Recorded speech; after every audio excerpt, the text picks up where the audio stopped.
Thumbs up. All right. Thanks, Rob. Oh, good evening, everyone. Welcome to this evening's city council meeting. If you haven't already, please silence your cell phones. City of Anamosa City Council Agenda, regular session, Monday, January 22nd, 2024, 6 p.m., Anamosa Library and Learning Center. 1.0 roll call. Crump, Here. Dan Smith, Here. Hay, Here. Tukin, Here. Weimer, Here. 5 council members are present this evening, and in chambers, and no one is remote. 2.0 Pledge of Allegiance. I pledge allegiance to the flag of the United States of America and to the republic for which it stands, one nation, under God, indivisible, with liberty and justice for all. 3.0 Consent Agenda, Review and Approve. I will read the items listed. Council can make a motion that contains consent. If that is made and second, a vote will be asked for all the items for approval, or the motion can be individualized for each item. 3.0 Consent Agenda, Review and Approve. Item A, minutes from January 8th, 2024, regular session. Item B, current bills. Move to approve consent agenda. Second. Who was the second? Okay. Thank you, Kay. Motion by Rich, second by Kay for consent on approval. Council discussion on either or all of the items.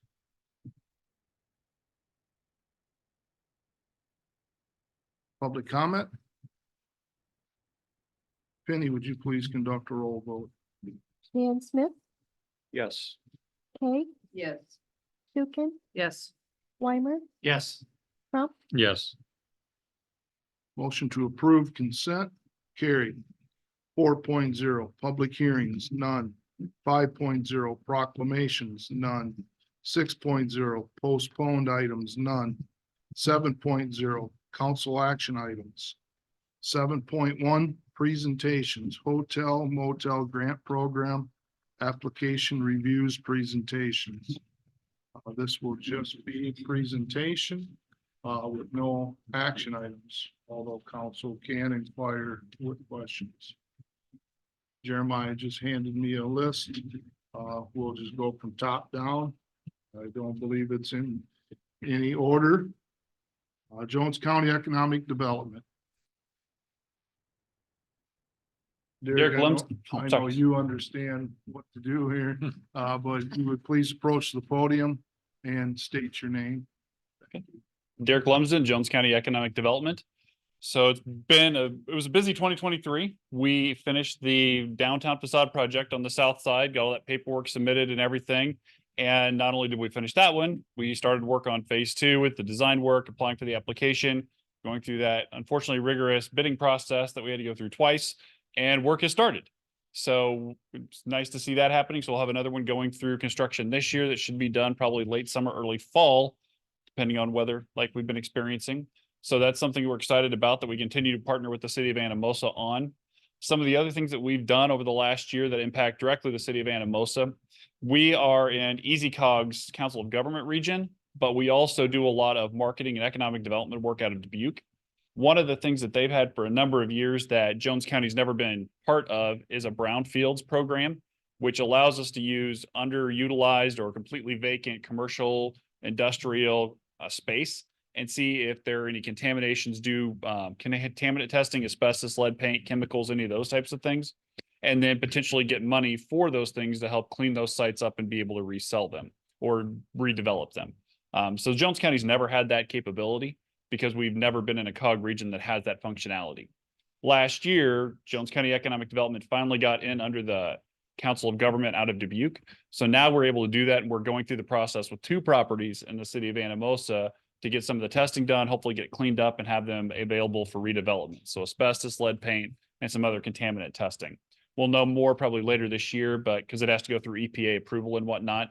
But those have been started on 2 properties in Anamosa already. So we're looking forward to getting the results of that and seeing what we can do for those facilities. The other thing we've done in Anamosa specifically is the fence art project. When I started, they had those banners on the Maquoketa Valley fence there on Huber Street and behind that alley on Main Street. Obviously, the derecho tore most of them down because they were vinyl banners. Partnering with Maquoketa Valley REC Arts Court and Metal Design System, we were able to get a Paint Iowa Beautiful grant. And now there are 6 new pieces of art on that fence, if you haven't seen it yet, put together by some local artists and a couple of local classes that Casey Wortman teaches in her art gallery. So if you get a chance, look at those and see how great they are. They should last longer. They're on metal and they're on they're finished with some, I can't think of the name of it, but they're finished with something that should allow the paint not to fade off either. So there's some of the few things we've done aside from our normal work that we do, meeting with businesses, seeing what we can do, meeting with prospects, talking about things like childcare, housing, quality of life, all those things we do on a countywide level. But those are the few that we do that directly impacted Anamosa over the last year. So we're just here. Hopefully this partnership continues to work. If not, I'm sure Jeremiah and Penny will tell you they're the 2 I bother the most with questions and comments. So, but we're back to ask for our normal amount of 15,000 plus the in-kind office space. Thank you. Thanks, Jerry. Council, you have any questions? Next up, Anamosa Chamber of Commerce. Hey, everybody, I'm Blair Lawton. Thanks so much for having me tonight. A few updates from the Chamber. We're a growing organization. Last year, we saw our membership grow by 45%, and that's continued on. We've already added 6 new members this year, so continuing with that. In addition to the membership growth, we really focused on bringing more community events to Anamosa last year. We saw us bring in a craft and vendor fair, a bowling tournament, a glow golf event, a trivia night. Some of the new things we'll be doing this year on March 16th, we're doing a St. Patrick's Day themed 5K run and walk out at Wapsipinicon State Park. We're already seeing some good sponsors and registrations rolling in for that. We're also going to be doing a Spring Craft and Vendor Expo at the LCC on April 27th. We've already sold out on that. It's a good mix of businesses here in Anamosa, but also the neighboring communities as well. The other new thing we're rolling out this year is a different levels of membership dues, trying to be it more in line with what we've seen some of the other Eastern Iowa communities do successfully. So really gives businesses an opportunity to let us know what works best for them. How do they best want us to support their business? So really excited about that. As far as the funding request, we're asking for the same amount as last year, 14,000, which would largely be used for help with event cost, office space rental, salary, and insurance. Thank you. Also, any questions? Jones County Tourism. Derek Lumsden, Jones County Tourism. So I wasn't planning on being here tonight, but we recently hired a new director. So I don't know if that should be coming out this week, the press releases. So you'll get to know our new director relatively soon. Unfortunately, when we hired her, we did not realize that we'd be speaking tonight. So she was at a conference and won't get back until after this meeting. So the Anamosa has been a good partner for Jones County Tourism the last number of years, partnering with us to help make sure that we have a location. Inside the Grant Wood Art Gallery is the Convention and Visitors Bureau type of entity that we play for Jones County. So a lot of that goes towards site location, being on site, having a location where people can stop, ask questions. What can we do? Where can we go? Where can we stay? Making sure that we help funnel them towards our local entities, not only in Anamosa, but Jones County proper. And that's been a huge focus of ours, in addition to added development of social marketing, print marketing. Jones County Tourism is in a partnership with Travel Dubuque this year on a pilot project to try advertising as a greater region. So we're going to see how that works in bringing people from, say, Dyersville at the Field of Dreams, where they're having all those baseball games. Can we pull them down this way on those several hours in between games to take advantage of our restaurants and our food, and maybe even staying here if they can't get a place closer to Dyersville?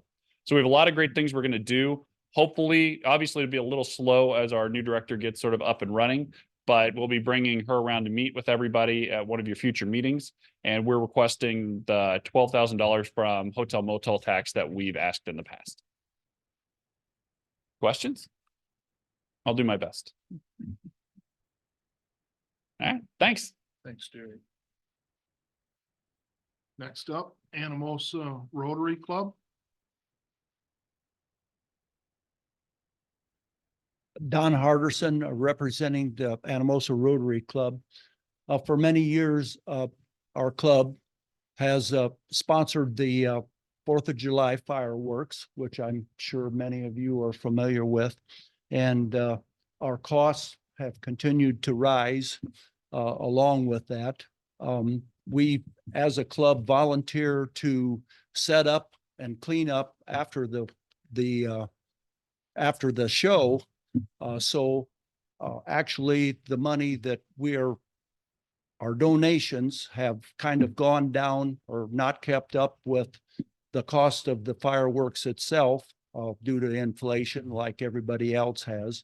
So we are requesting $3,000 for our show this year to supplement with the funds that we collect from businesses and individuals. So are there any questions? Thank you for your consideration.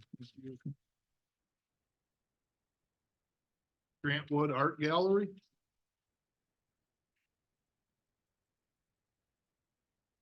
Good evening, Council. I'm Bill Spearsley with the Grant Wood Art Gallery. And we are again requesting some assistance from the Hotel Motel Fund. As I make this request, I come to you and I think Grant Wood Art Gallery embodies the intent of this funding. We are truly a nonprofit. We operate solely on volunteer workers to keep things operating. When we request funding, it's basically just we're asking for assistance to help with utilities and keeping the doors open on the art gallery.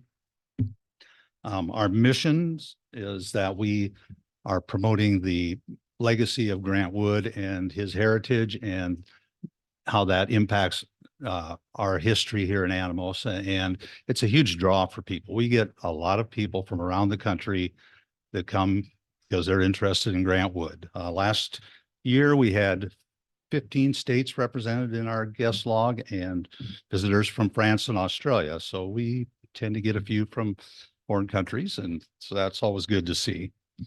I guess I don't have a whole lot to add. I would ask that you approve our requests. We did reduce our request from last year. I took a look at our numbers. Took a look at your numbers. And so I'm just being realistic with that. And I would be happy to answer any questions anybody would have. What was the request, Bill? 5,000, excuse me. Thank you. Thank you. Anamosa festivals.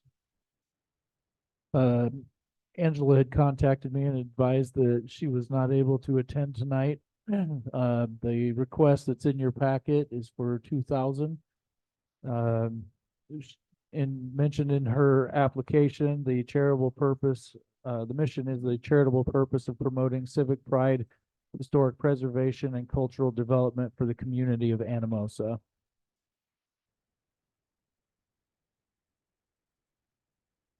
Also have any questions that Jeremiah could take back?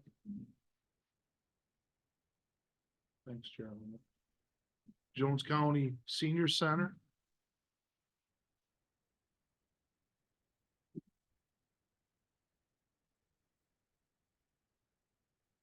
I didn't receive any contact, but the this particular application from Lisa is the mission of Jones County Senior Center is to provide proper nutrition activities, educational and health programs for seniors throughout Jones County. Home delivered meal services provide at-risk, frail older adults the ability to maintain their independence and improve quality of life while staying in their own homes as long as possible. Congregate meal services offer older adults healthy nutrition and the ability to socialize and remain active in the community. The request is $5,727.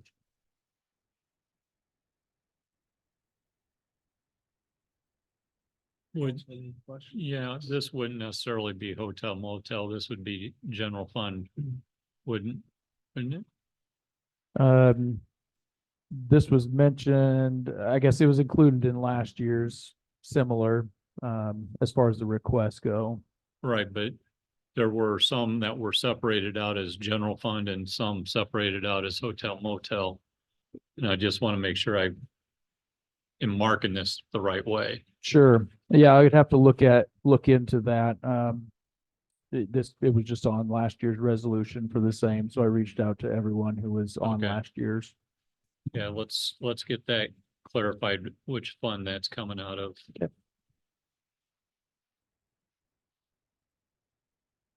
Next, Jones County Safe and Healthy Youth Coalition.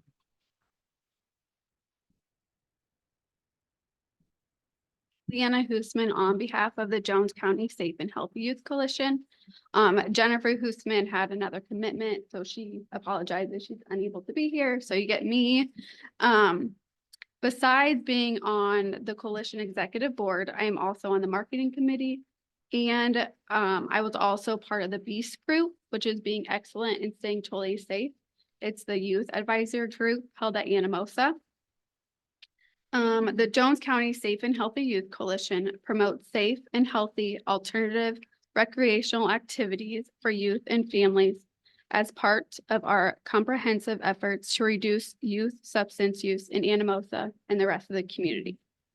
Besides hosting and sponsoring some of these activities ourselves, we also work hard to promote the healthy and safe activities that are there to do in Anamosa and throughout the county. Over the years, we have helped with the Anamosa National Night Out and other events like Better Together community block parties and the What's Your Natural High 5K run and walk.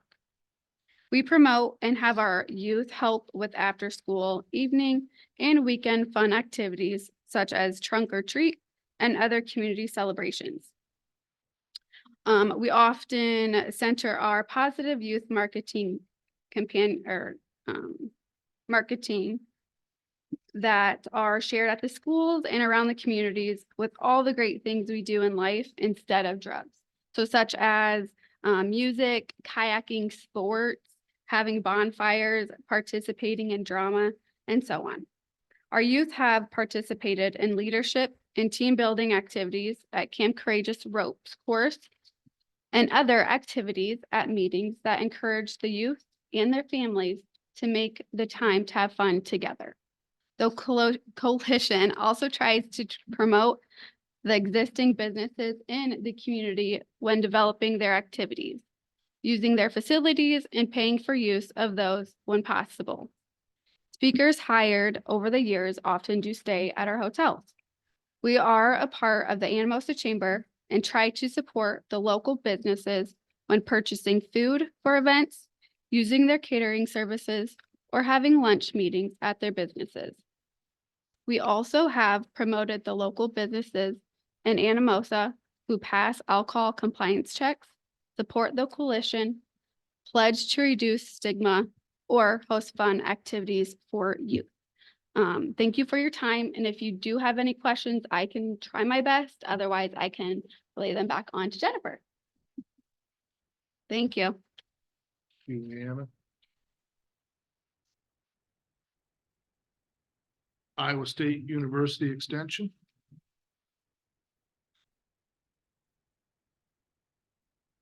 Good evening, I'm Amanda Grollo. And I'm Jackie Luxted. We're here to talk about Summer Discovery Program for Anamosa. And Summer Discovery Program is a camp that we have provided in the community of Anamosa for youth since 2006. I started the program when I started working in Jones County Extension, and we continue to grow in numbers of young people that attend and have done it for a full generation at this point. Those kids have graduated and become adults. Amanda has this year's theme. Do you want to go ahead? Sure. So this year's theme is growing in the garden, and some of the examples we have going on with some of our STEM, we're doing hex bugs are one of them, along with bee bots. We've talked about some healthy snack options that include some apple tasting. And one of the projects we have been working on is some seed starting with pollinators. That way they can take them home and plant there at their homes. So our request again is $500, like it has been since we started. And we hope to continue to serve each community in Jones County. We go to every city council and we love the partnerships that we can provide. Question? Thanks, Amanda. Jackie. Jeremiah, do you know what Jones County Savings and Health Youth Coalition is requesting? Do you have that? 3,000? Thanks, Leanna.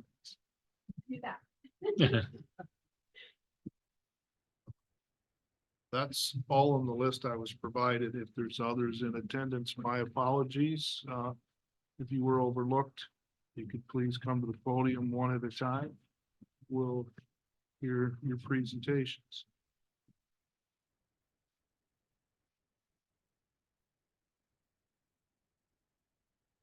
Well, thanks again, everyone. Council, and follow up, do you have anything you would like to discuss on the presentations?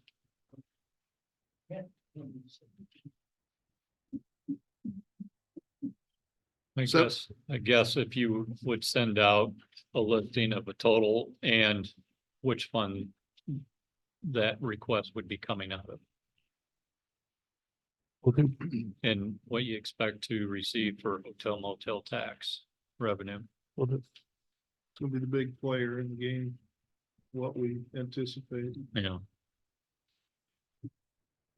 7.2, project status update, Snyder and Associates. This is just the memo that was sent by Lindsay. She did indicate that there was not a lot going on with it. It's pretty straightforward, I believe. Can relay any messages that might questions council might have. Council, anything to take back? All right, 7.3. Resolution 2024-04 approving plans and specifications for the wastewater treatment plant improvement projects.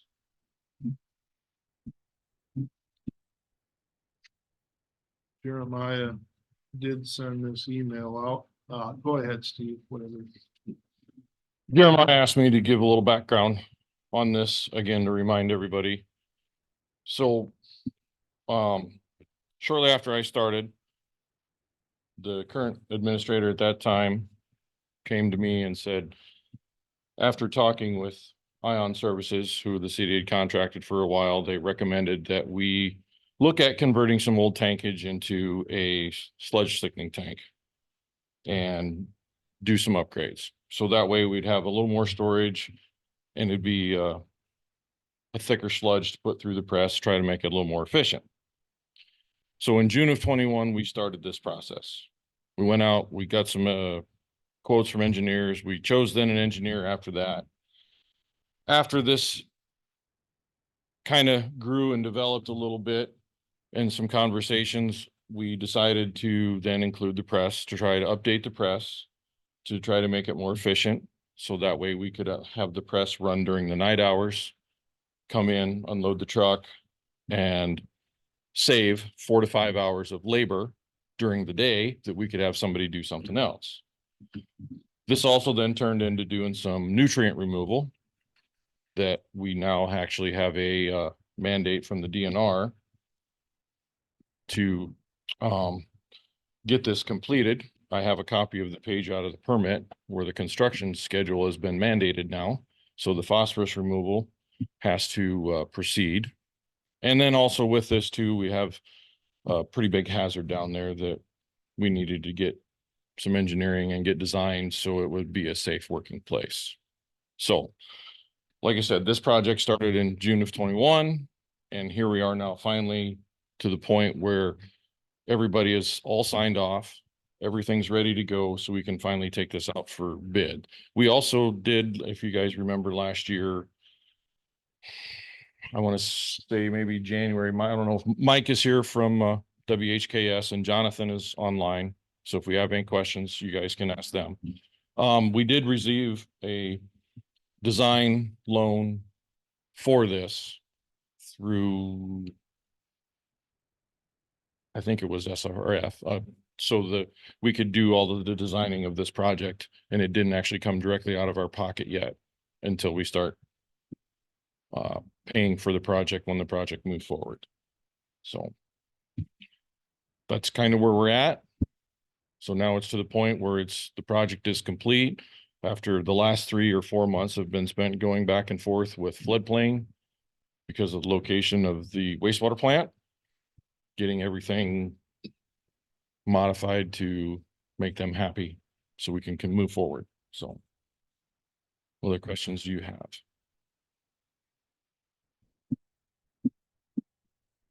Can you explain the nutrient removal for me, Steve? So the BioP tank that was put in is not removing at 75%.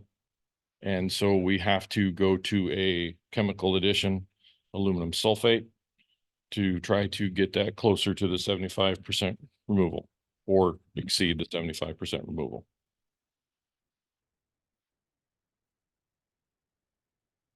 So we need to optimize our nutrient removal with chemicals, is what you're saying? With chemical feed, yes. That is the recommendation by the engineer.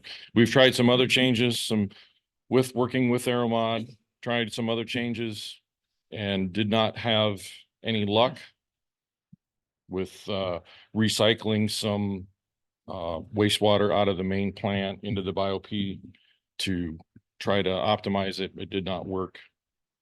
We've also did some changes with Aeromod's help to rotate our mixers in the selector tank. So we come down to the final recommendation of going to the aluminum sulfate, the chemical addition to remove the phosphorus. So that would be the only effluent violation you have? We don't have a violation on it yet because we don't have a limit, but we have a construction schedule to meet. I thought you said it was mandated. They have not set a limit, but like I said, right here. Okay.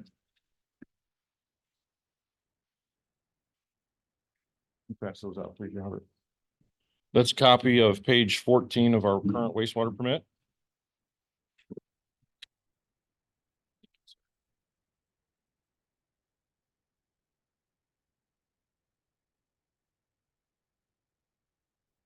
Thanks, Robert.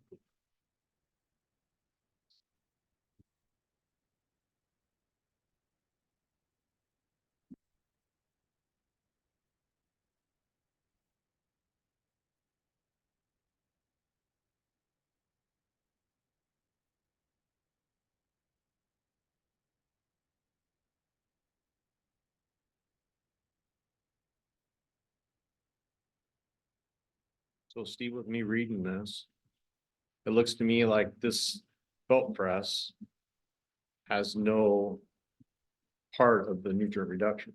Is that correct? It doesn't, but it was all with having the conversations with the city administrator at that time. We felt that it was all a nice package. Put it all together, do one upgrade at one time instead of doing this piece and then doing this piece and then doing this piece. We've already paid, like I said, we got the SRF loan to do the engineering, so it's all been engineered. It's all ready to go as a package. What if we just did the nutrient reduction with the fermenter tank? What would that cost be, or can your engineers answer that question? And left out the belt press. That would be a question for Jonathan.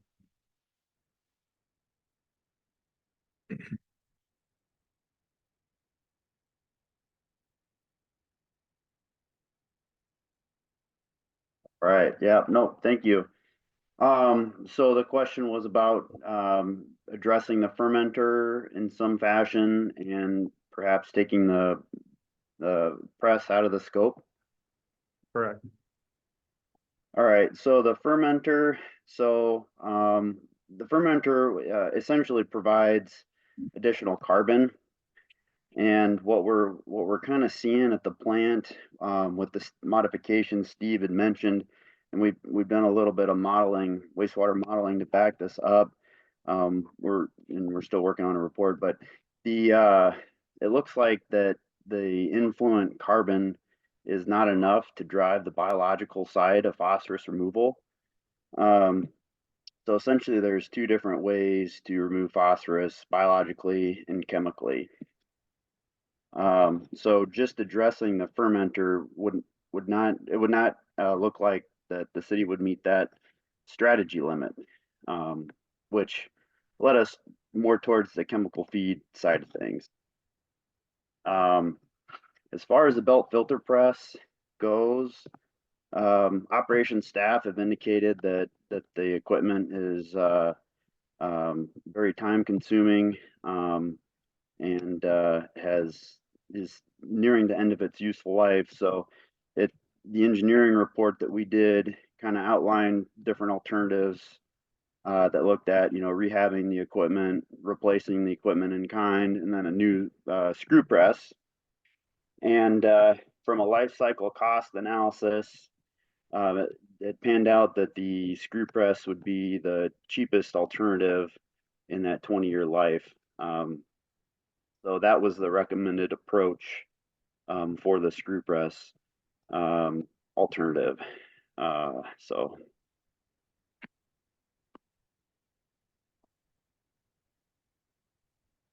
And that press was put in 2007 and started in 2008. I think it was a year of the flood. That it wasn't for sure. In the city did an assessment on that press. I think it was 2018 or 19. And at that time, there was a bearing going bad, and it was alpha valve. Mhm. And they came in and did an assessment on the press, had a tech come in for like 4 to 5 days. And at that time, if I can remember right, they said there was another 10 years of life, 10 to 12 years of life left on that press. Well, and I'm not disputing you, Dan, at all, Right. but in January of 22. Yep.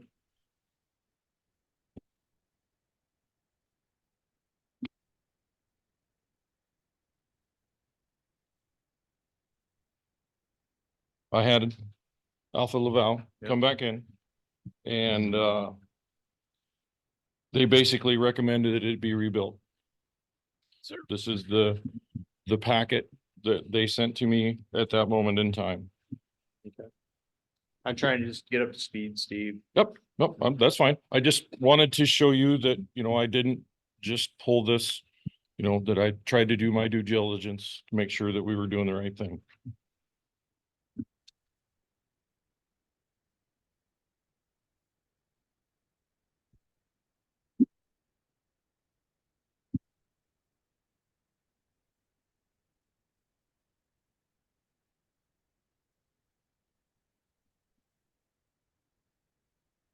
And at that point in time, if you look on page 3 of 8 was the price breakdown at that moment in time to overhaul the press at that point in time. So is there an estimate on the replacement of the belt press and the nutrient reduction, the fermenter tank? Is there an overall cost of the whole thing that you are presenting or the engineers are presenting? Jonathan, Can I ask that number? yeah, so the anticipated construction cost we've got at 1.8 million.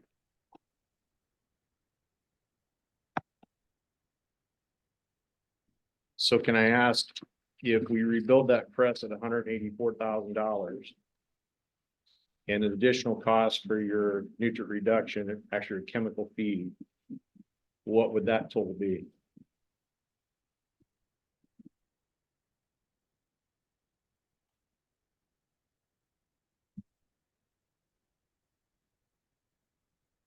I'd have to probably work the numbers again to see what that would come out to from an alternative standpoint. We looked at it during engineering and facilities planning. But I can get back to you on what that number would be. Swapping out that repair versus the new screw press. So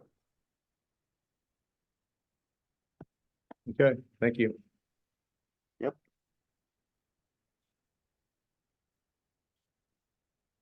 The 1.8 million is nutrient reduction fermenter and belt press, turnkey total project, looking at 1. Right, Jonathan?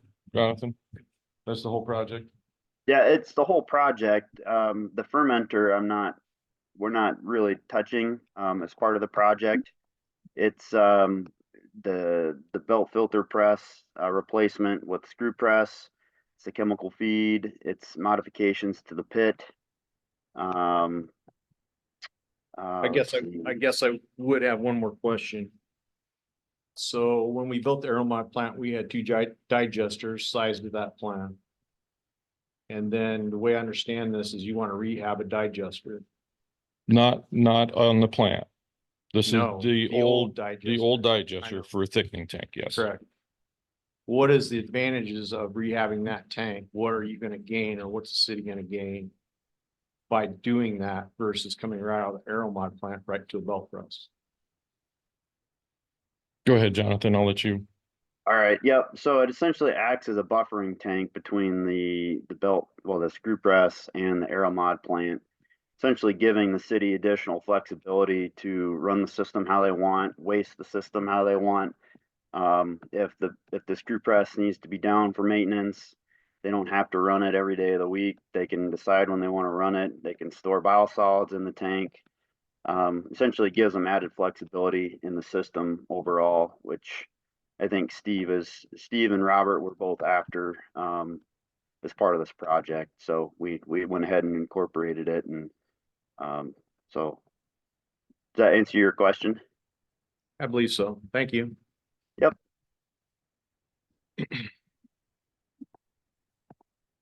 There's no phase of this project.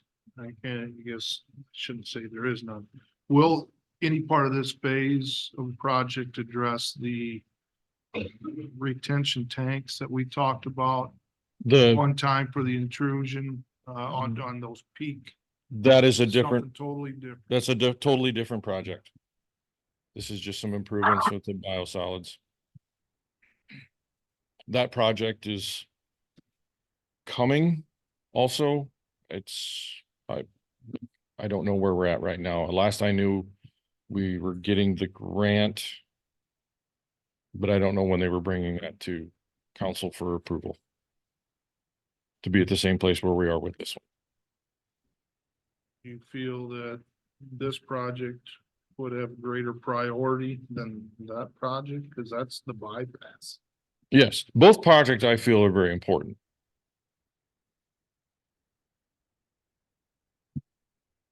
What is, sorry. You want to state which one you feel is most important?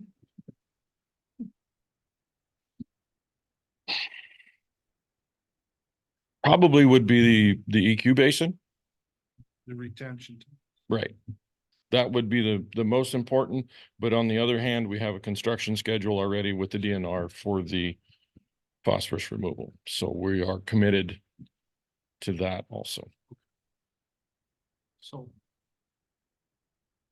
I'm not an engineer, don't claim to be, but what is it that we absolutely have to have by November 1st of 2025 to be in compliance with what the DNR is requiring? The phosphorus portion of this project has to be in compliance by that point in time. Has to be up and running. So it's online, it's running, so we're collecting our samples and we're getting our numbers that I have to turn in the reports that it talks about on that sheet. I'm gonna defer to Dan's knowledge of wastewater treatment, but what is the cost to get us to that? Just to be in compliance with DNR. I don't have that breakdown.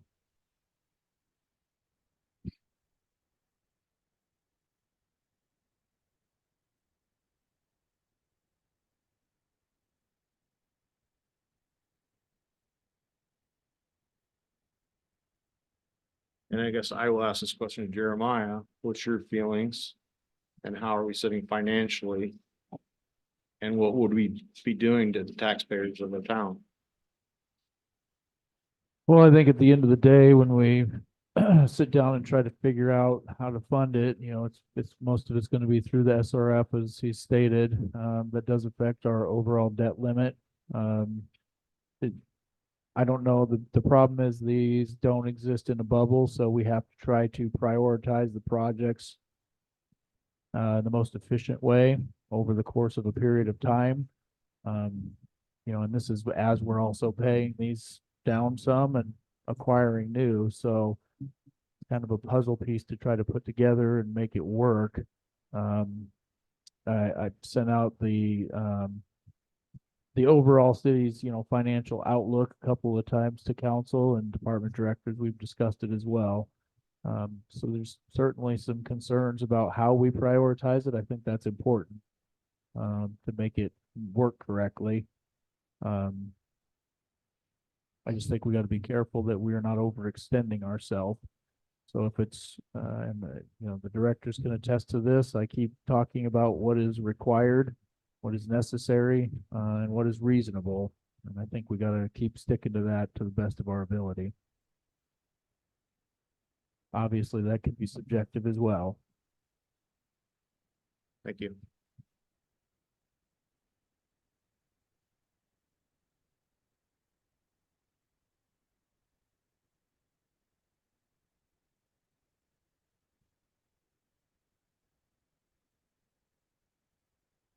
Even in council, I guess I had one additional item to add as far as funding goes.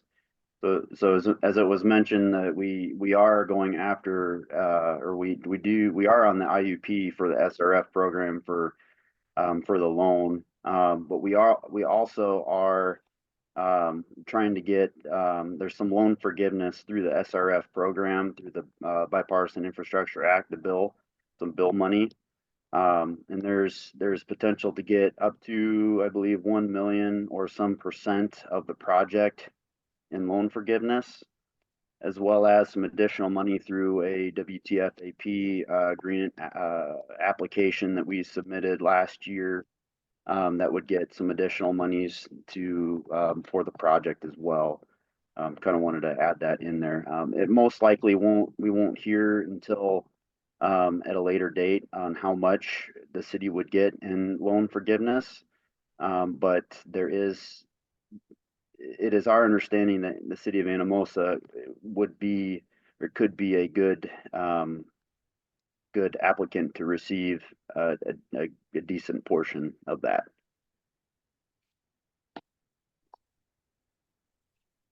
But here again, that's not guaranteed.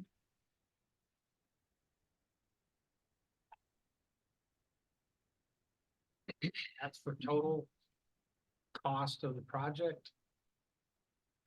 If I understand you correctly. Yeah, so it's the total project cost through the program. To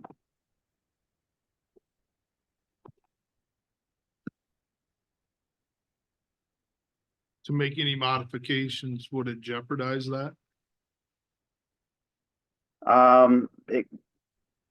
I'd have to look into that. It would take more time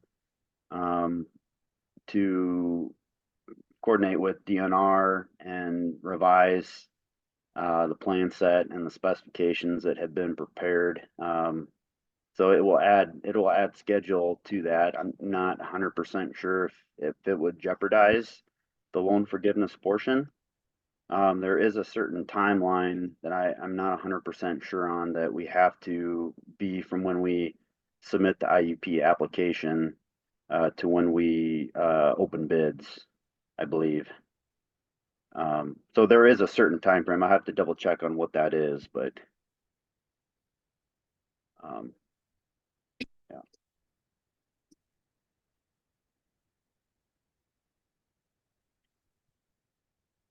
So certainly won't want to miss out on a great opportunity to have a portion of the loan or a majority of the loan forgiven, even with the upgrading of equipment. It does sound rather unique to me with state or federal funding operating that way.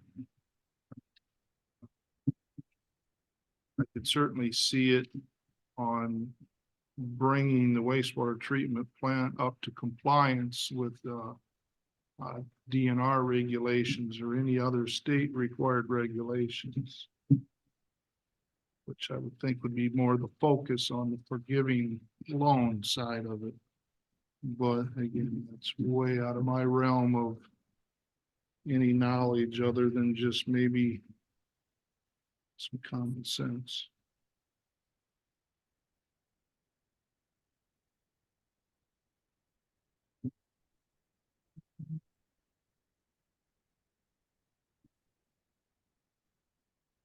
We do know what the DNR requirements, that is known to us. It's solid.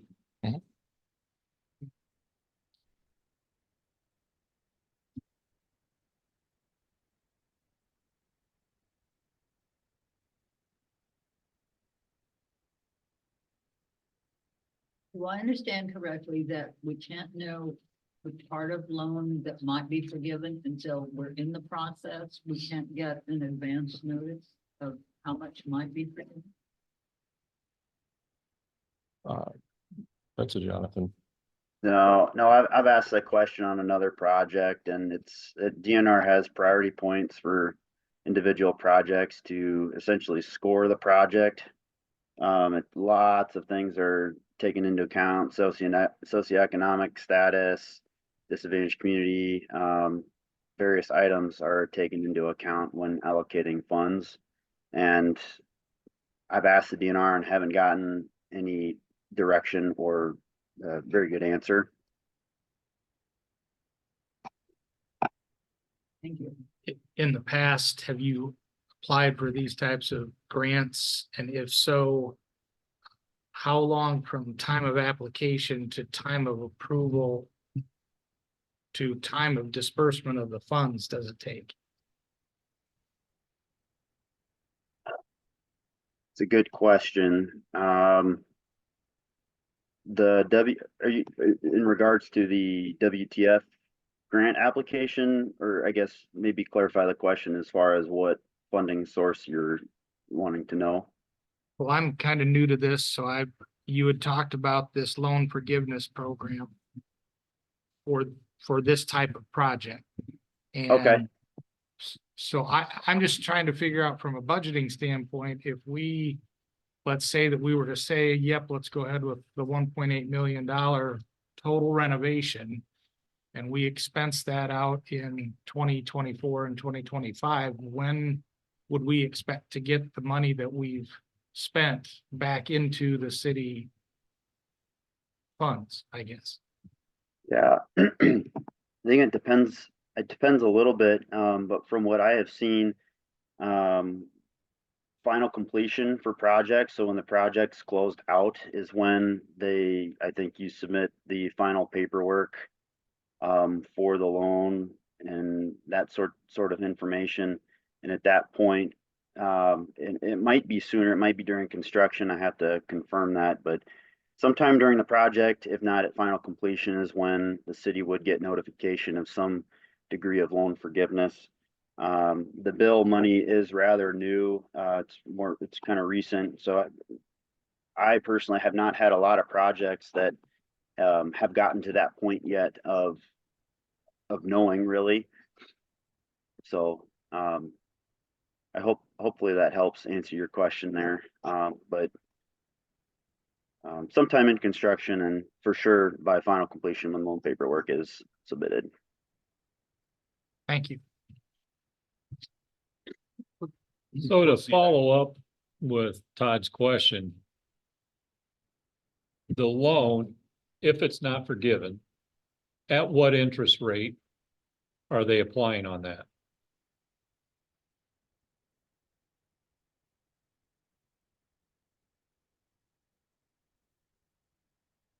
It's a good question. I'm not sure what, I believe it's through your, let's see, it's a couple of different things with bond counsel, I think, and what interest rate. There's I think several factors that go into what interest rate you get. I'm not off the top of my head. I'm not 100% sure on what that rate is. I think it's different from city to city. Well, so And what kind of success rate have you had with getting the loan forgiveness? yeah, so it's as I kind of had mentioned, the bill money is rather new. It's a newer law, so I have not had projects get to this point of seeing loan forgiveness with this money. So I can check around and see if there's other projects that we've done that would have some indication of that. But again, I think it's dependent upon the city and on a bunch of different factors on how it gets allocated and distributed. Might be a question for IFA. They might have a little bit more information on that. Could be possibly through the SRF program, since they're the ones executing a lot of the material here. So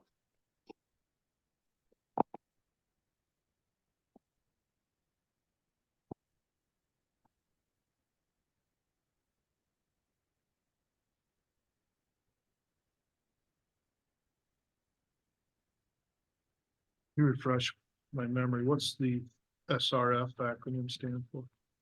State revolving fund.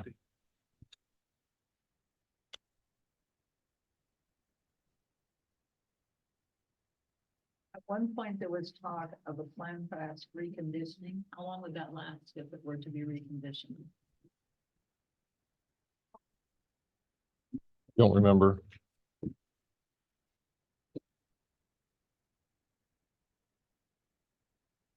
Again, back when we did and I didn't think to bring that, when the engineers did the first evaluation and they did the cost estimate spread out over 20 years. And the biggest bang for the buck was to actually go with a new screw press. Maintenance costs and stuff like that they projected was to actually replace the one we have and put in a screw press. and we as part. Oh, So Jeremiah, did you ever find what it initially cost us in 2007 to do that upgrade on the belt press and No, we sent, digester? no, we sent the email. They were gonna have to look into that. So I don't have that information tonight. All right.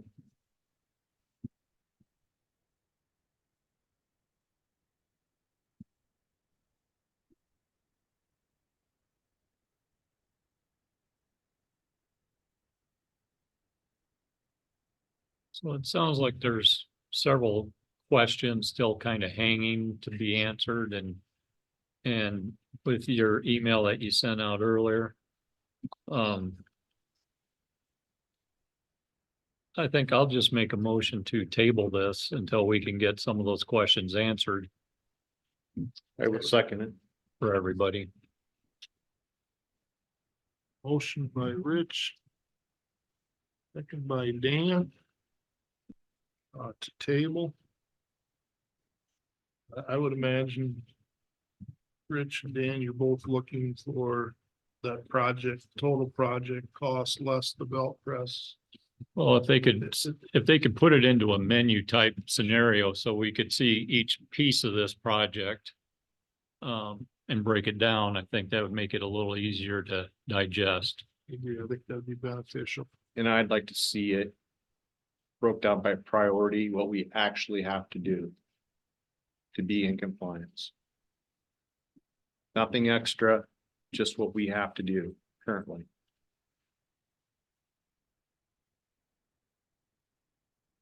So I guess we can get some type of feeling on what would qualify for the loan forgiveness. I don't mean to get stuck on that, but if somebody's gonna hand us money, I sure as heck am gonna have my hand out for it. Especially when we get to projects of this account. Council, any other discussion on the motion on the floor?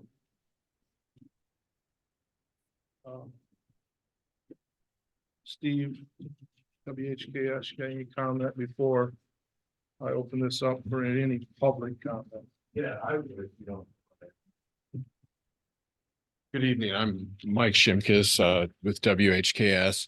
So I'm the structural engineer on this project, which means I don't understand half of what Jonathan's saying in regards to chemical processing. But I'll tell you all about rebar and concrete. The thing I wanted to communicate is that one of the difficulties that we do have working with the regulatory agency and the funding agencies in general is that as we make decisions on projects, as we modify it, and as we try to construct a menu, it doesn't necessarily render everything apples to apples, because as we package things, as we delay things, as we meet requirements, there can be effects of this overall. So for instance, if we do reduce the size of the project overall cost-wise, that can have implications on what level of funding you might be available for. So it can be a bit of a complex web. And I think I can speak easily for Jonathan. And if it's your decision to table this for now, we can certainly go back and try to make something that's as clear as we can make it. But to manage expectations, I don't envision us returning with, here's your appetizer, here's your main course, here's your dessert. Let's select the meal that's the best for us. So we'll do the best we can, but it can be difficult given the fact that the DNR is asking for design and costs and construction to start before finalizing the amount of money that they may even forgive. Is there anything else that I can possibly assist in helping you understand, or any questions we can answer tonight? I just think there's a lot of questions out there that we need to, as a council, come together and maybe discuss. And basically get to the bottom line of what we actually need to keep us in compliance with Iowa DNR. And then just so we're clear, you're talking about a list of prioritization of the various projects in the components, then what's required by the DNR, what's perhaps considered requested by staff and most efficient, or in relation to the screw press, just saying what is the long-term cost, how do we evaluate it, the comparison to rebuilding the existing press. Was that my understanding? I would like to see what it would cost to rebuild our press, what Okay. kind of warranties on that press once it's rebuilt, the cost savings versus a new press. If we have to do nutrient reduction or chemical feed on the bio-P tank, that's a cost, correct? Mhm. So I'd like to see that broke down Okay, for the council, so we can actually put the numbers together in our head. sure. And yes, free money is great, but there's no guarantee we're gonna get free money. Absolutely. It's a tough position to be in. And I emphasize with Steve, I ran that press. It's not an easy thing to run. It's temperamental. But at the end of the day, the taxpayers spent a lot of money in 2007. And my own thoughts are we have not utilized or got all the life out of that press that we could. Okay. Okay, thank you. Absolutely. And then we can look a little bit more at the SRF rates. I was going to ask Jonathan, is there any range of rates? Because they do have a bit of a sliding scale. If that would help give you an idea of the magnitude of interest rates that we're talking about. Well, it would help, because if we don't get that loan forgiven, we're gonna have to be paying not only the 1.8, but plus interest. Absolutely. So we need to know that. And even SR loans, you have to pay them back. It's Right. still money. Yep. Without the forgiveness, it's a loan. Exactly. So, and obviously 1.5 or 2% makes a big difference when compared to 7 or 8. And think the as we all decisions know. we make are not affecting just us in this room. It'll be our kids and their kids. Absolutely. So it's a big undertaking. For So, every community we deal with. Yeah, it's difficult. I understand. Thank you. Thank you. there was one last, or two things on top of that. It did look quick at what the interest rates are. They do, the SRF, Iowa does break that down into different criteria, different areas. It looks like it's could be around maybe 2 or 3, maybe 3.8%. And that would be for this year, January 1st through 2024, through March 31st, 2024. So some of those rates are published. And then the second thing I did want to bring up is with the facility plan that was submitted and approved by DNR, facility plan does have the different options that we looked at for repairing the screw press, replacing in kind, and the belt filter press, and the new screw press. So the 3 alternatives that we had looked at, there's various cost breakdowns for each item. So that very well could answer a lot of the questions that are outstanding as far as costs go, and what would be absolutely critical for the city of Anamosa to do today, now, to meet compliance with the proposed schedule and then PDS permit, as well as what would be nice to have to keep the plant running. So that would be all that I would have to add. Thanks. Thanks. The last thing that I'd like to say about it is I know we did have some issues with the design and changes had to be made. If you went into a building and touched one piece in it, then you had to redo like the electrical in just for example, the press building. Because of where the floodplain is considered, they don't care that there's a wall outside. One thing was going to be touched in there, so then everything else all of a sudden has to be elevated to a new level. So that will also is something else to be aware of, that floodplain, the things that Jonathan went through to mitigate the floodplain stuff added extra costs, because instead of just going in and replacing the press, for example, now we have to relocate the main electrical panel that's in the building. We have to redo some of the outlets and stuff like that that's in the building because of where the floodplain is deemed and the elevation that everything has to be above that. So correct me if I'm wrong, Steve, but didn't we not move that panel up on top of the catwalk? but the main electrical panel that feeds the building is not on the catwalk That's on the outside of the and building. has to be raised because you're going to go in and touch something in the building. So the main disconnects on the outside of the building, and it would have to be raised, correct? Yes, and the whole main breaker panel that's on the inside of the building And we could utilize what we have now? has to be replaced. It's because that was part of the floodplain requirements. We just could not raise it up. No, it's an obsolete, rusted out panel that needs to be replaced. Stainless steel. No, this is the main electrical, I'm not talking about the control panel for the press. Okay. I'm talking about the breaker panel that's in the building.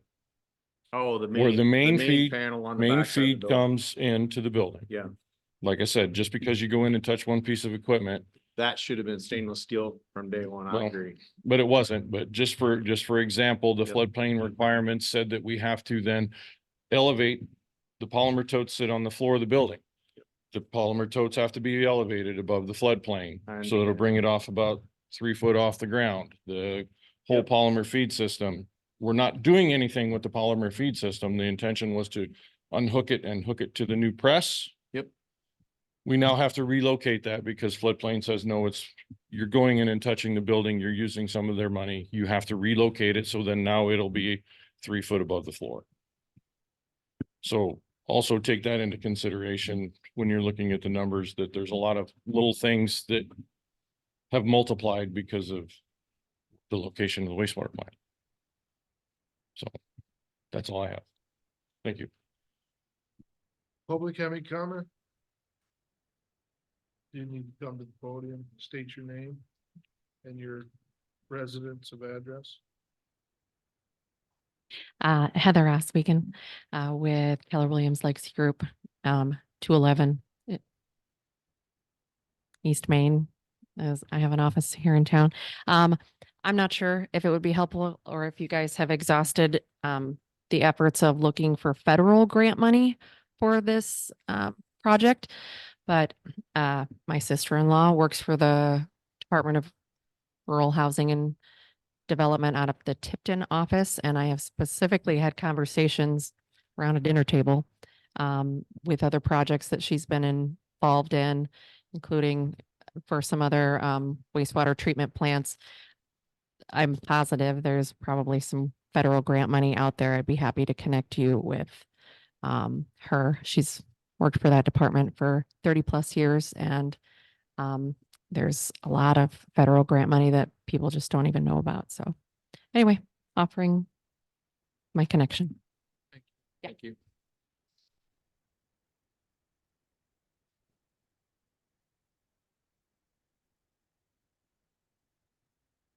Mike Dearborn, 405 North Division.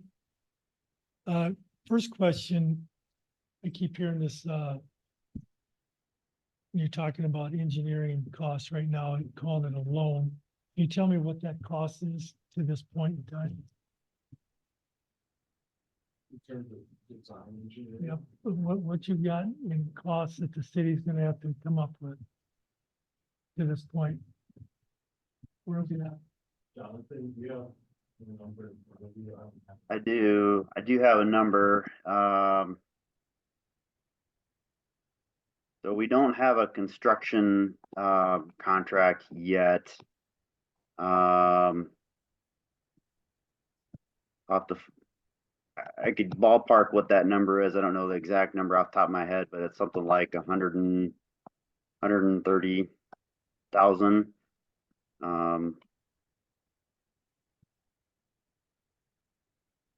So at this point, that's what you're gonna bill the city for.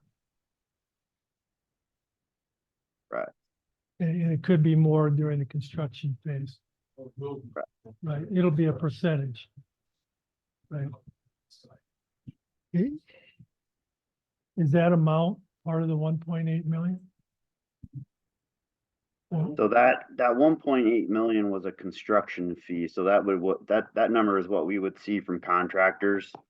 The total project cost, and that would be with engineering services would be roughly 2.1. Did everybody just hear that? 2.1.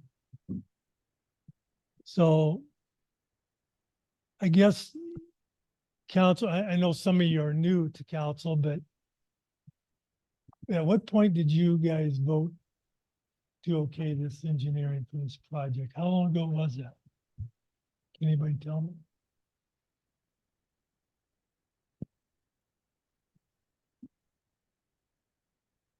That would have been approximately August, September, October of 2021. That's when we hired the engineer to do the study and to do the design for the project. So that got voted on by council? It was approved by council. Do you guys remember that? Were you on? I don't know if you were on, but the two of you were on. Do you remember? Well, I remember that we hired somebody to do an analysis. I don't know that it was, I remember the design portion of it, but I do remember doing something about doing an analysis down there.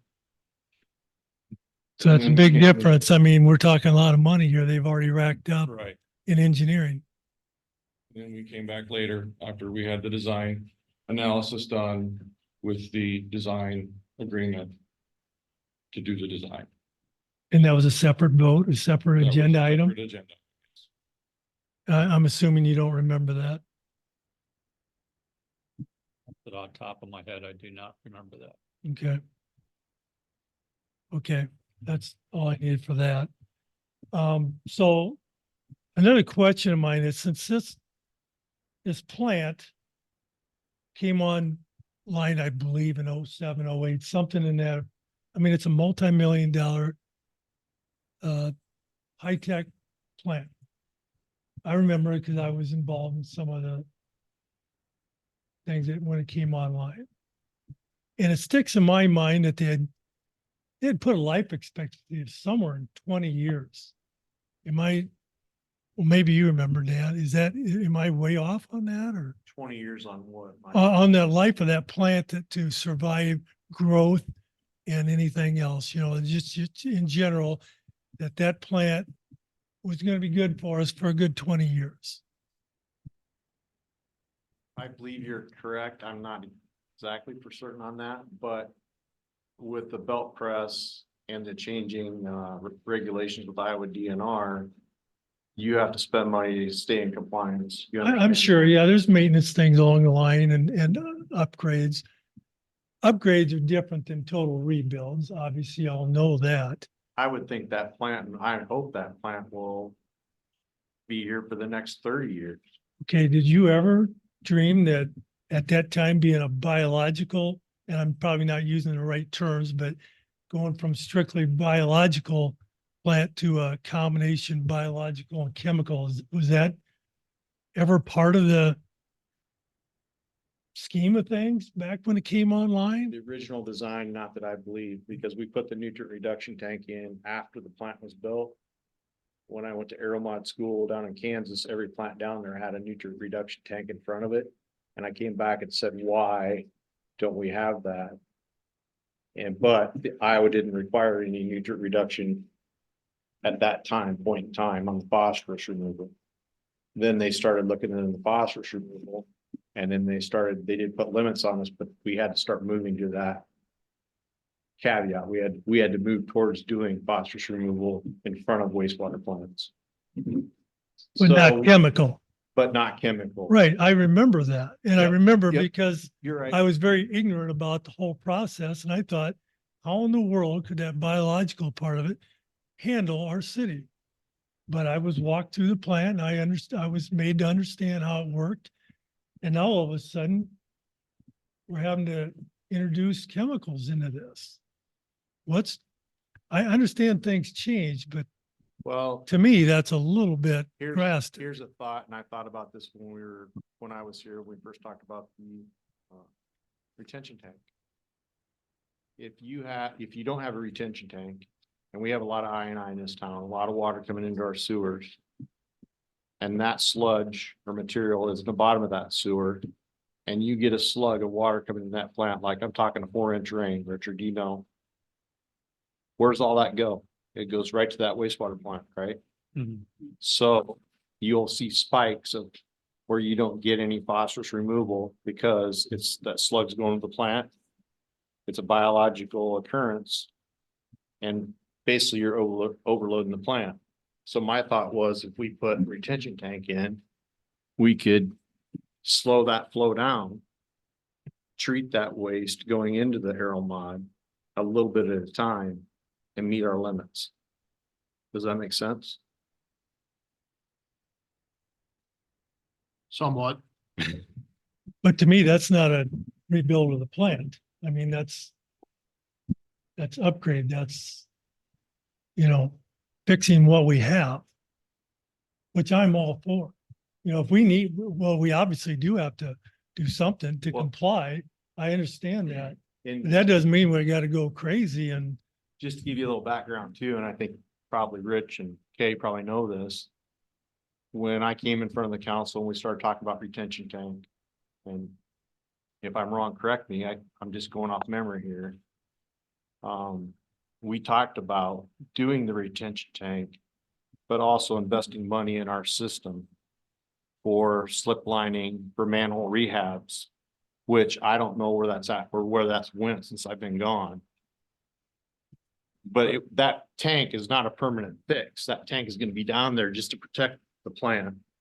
But we have to tighten up our system, which in turn takes money. Right. Yeah, because you were slip lining a Yes, certain portion and you were doing the hardest areas first. I was doing the stuff around the creeks, stuff that I Right. identified where we were getting a lot of water coming into the system. And that was my full intent, is to slow that water down and do phosphorus removal, hopefully by introducing that water out of the retention tank a little bit at a time. And I also know the DNR keeps moving the goalpost on you. Yes, So that unfortunately, creates part of the problem. right. So I guess my question would be, if we spent money on the retention tank and we went ahead and did I reduction, would we have to do the nutrient removal in the phosphorus tank? Well, hopefully they'll have that answer when they Well- come back to you, unless they got it now. So anyway, I'll conclude with mine. My time's up, but I just want you to keep in mind that with the deficits we've all dealt with through the past few years and the money that's being spent in this county and the way our taxes are going up, consider getting this thing fixed and not totally rebuilt. I mean, I just, that's a big number.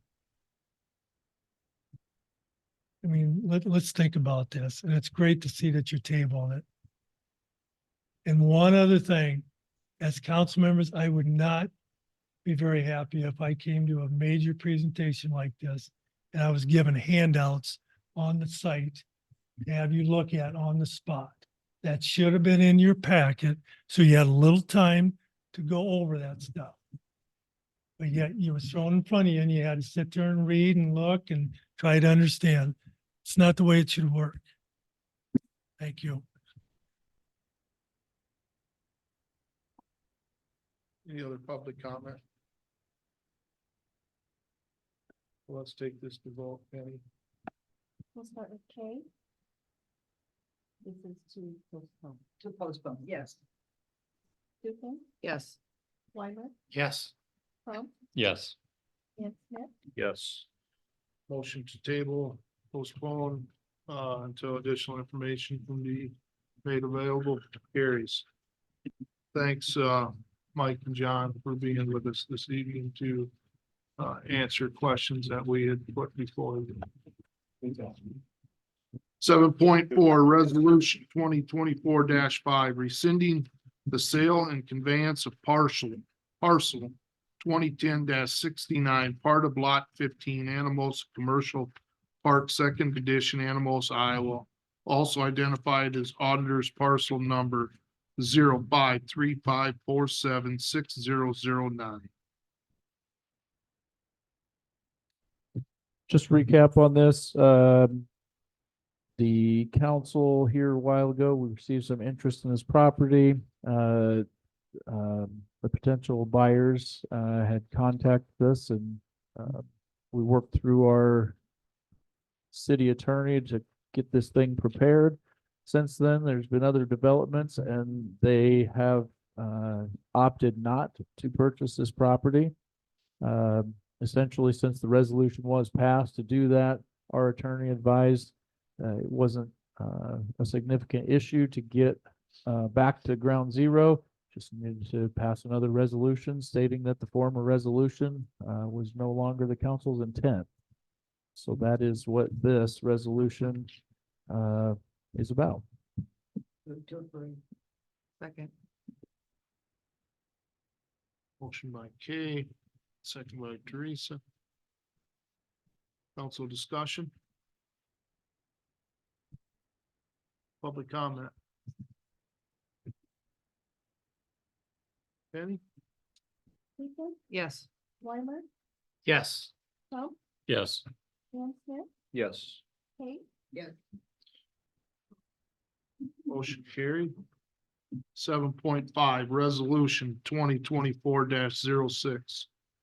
Resolution setting the date for a public hearing on the proposed sale of city-owned real estate pursuant to section 364.7 of the Iowa Code. I'll make a motion to set a public hearing for February 12th, 2024 at 6 p.m. at the Anamosa Library and Learning Center. A second. Motion by Rich, second by Dan to set that public hearing. Council discussion. Public comment. Any? Weimer, Yes. Crump, Yes. and Smith. Yes. K. Yes. Tukin, Yes. Motion to set public hearing carried. 7.6, discussion of possible action. Proposal to acquire 8-foot industrial snow blower, Shane Brown Streets Department.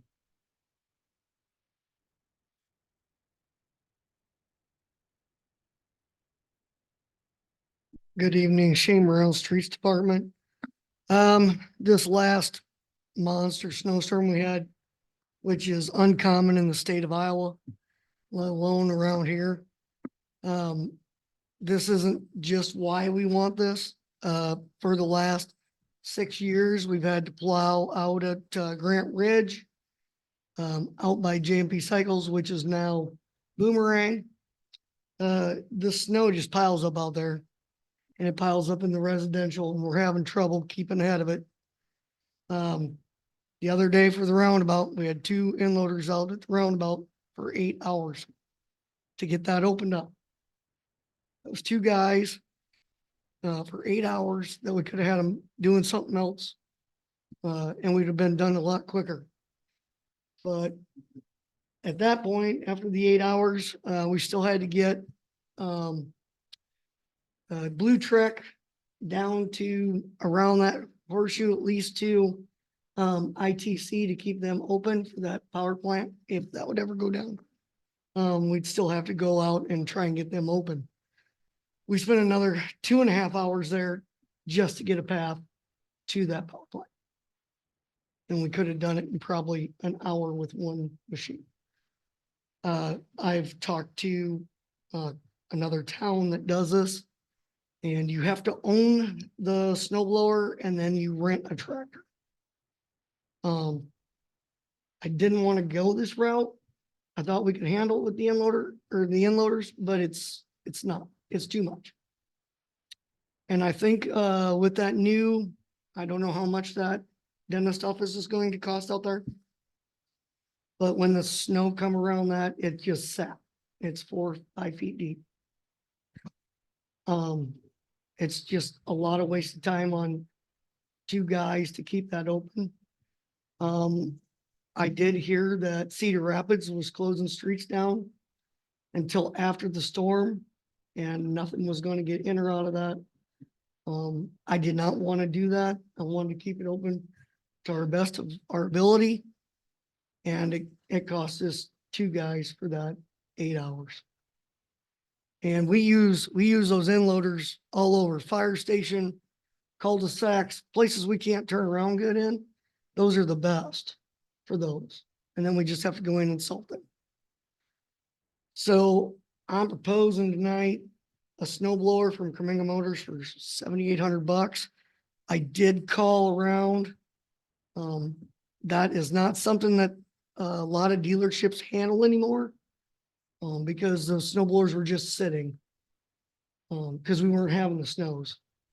I did get a hold of McQueen to check on a snow blower to fit on the front of our inloader. And the cheapest one they had was $80,000.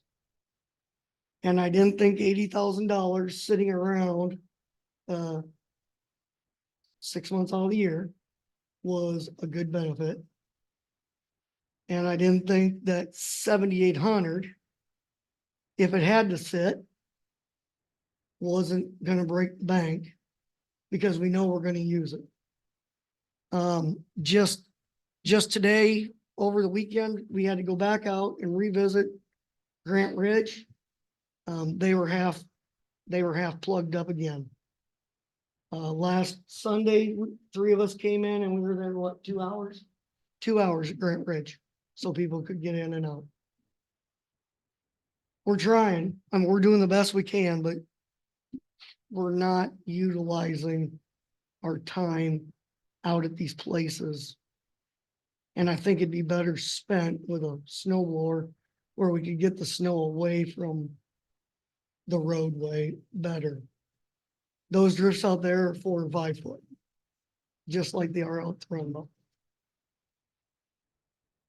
So I went around, I called 6 places, 2 places would, John Deere was one of them.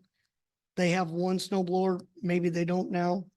Haven't talked to them since I talked to them, but that was $8,900. They both take 100 to 110 horse tractor. Where do you get the tractor? Well, we could rent it from them, or I know a farmer. But we have to own our own machine. We can't rent them. That's not how they work. That way, if you tear them up, you fix them. If you rent a tractor, I got a hold of Kaminga Motors. The tractor was $50 a day and $50 for every hour you use it. But we man it, and then if something goes wrong with the tractor goes back and they fix it for free. We don't eat the cost. I talked to Monticello, that's how they do it. They rent the tractor from December 1st till the end of March or April 1st.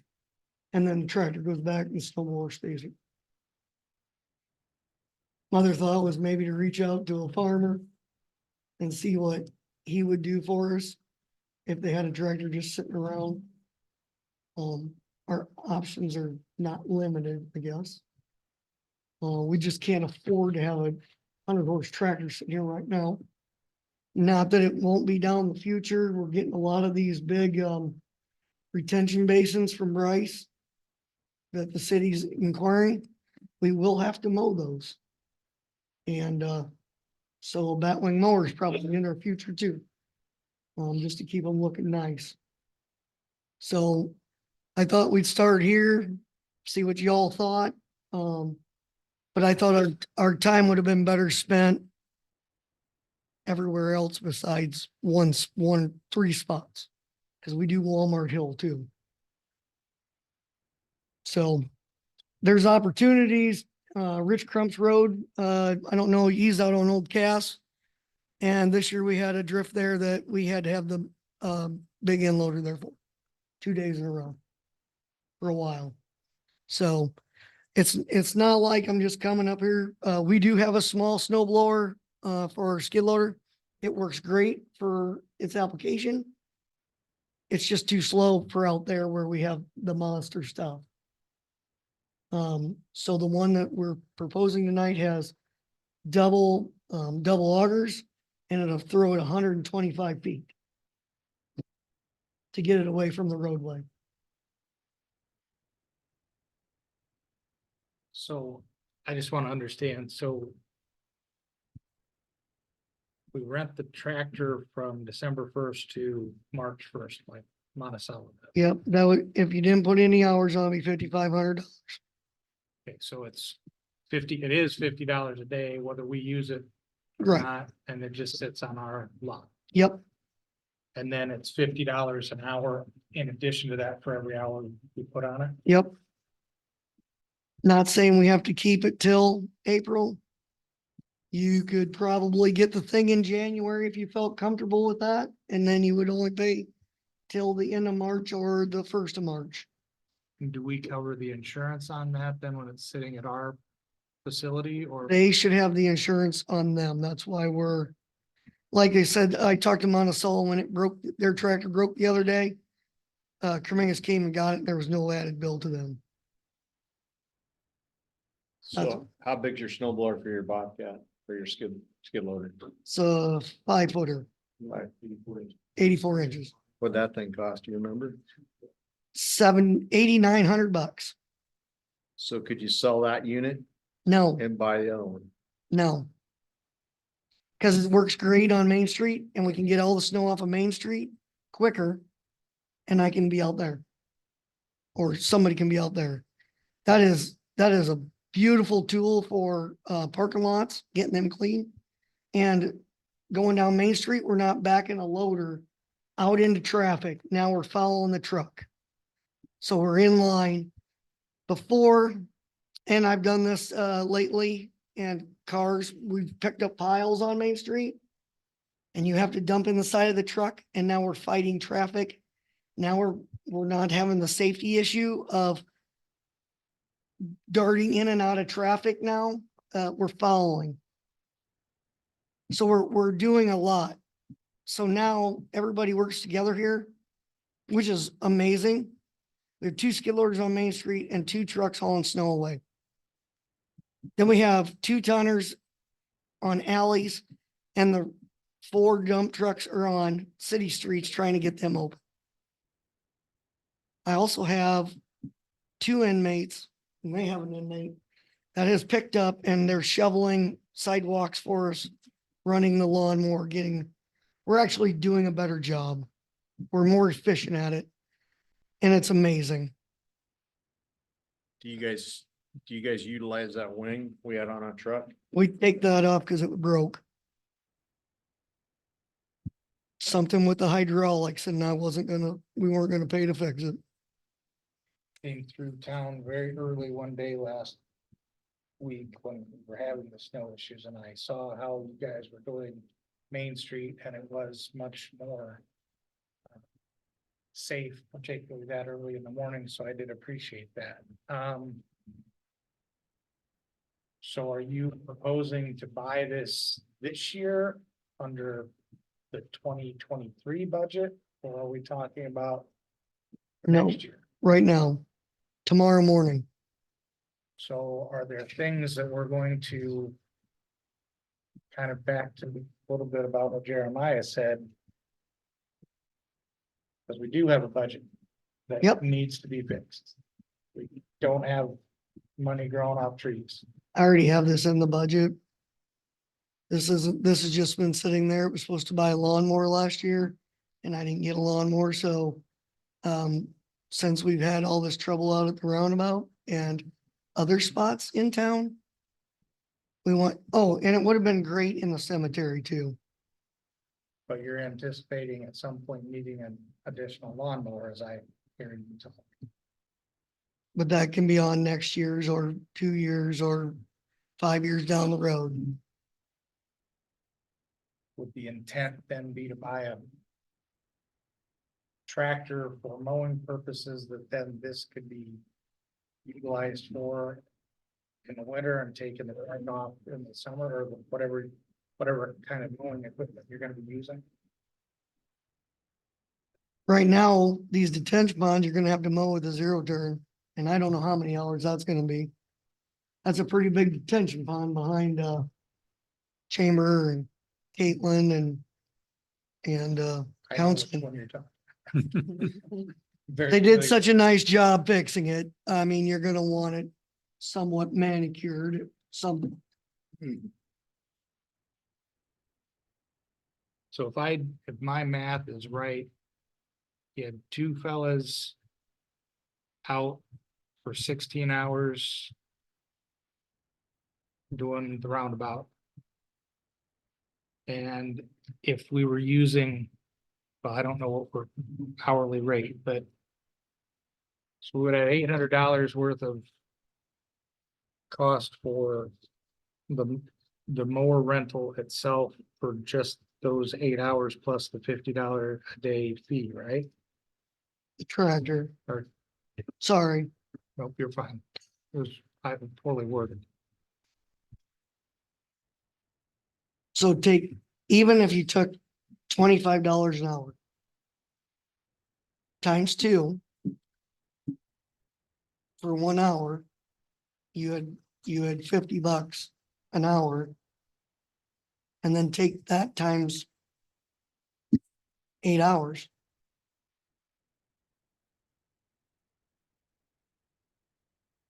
Plus fuel.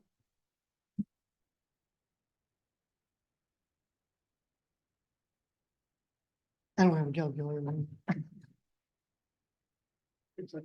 But with that being said, how long, if it took 8 hours with the 2 end loaders, how long do you think it would have taken with the snow blower? Maybe 3 hours,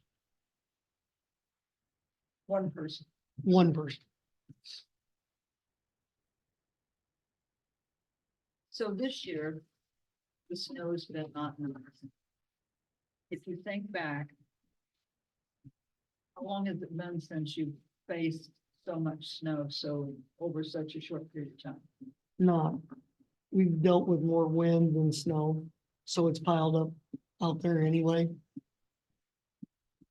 It's never failed that every year since I've been here, we've had to dig out the hotel and around before they put the road in.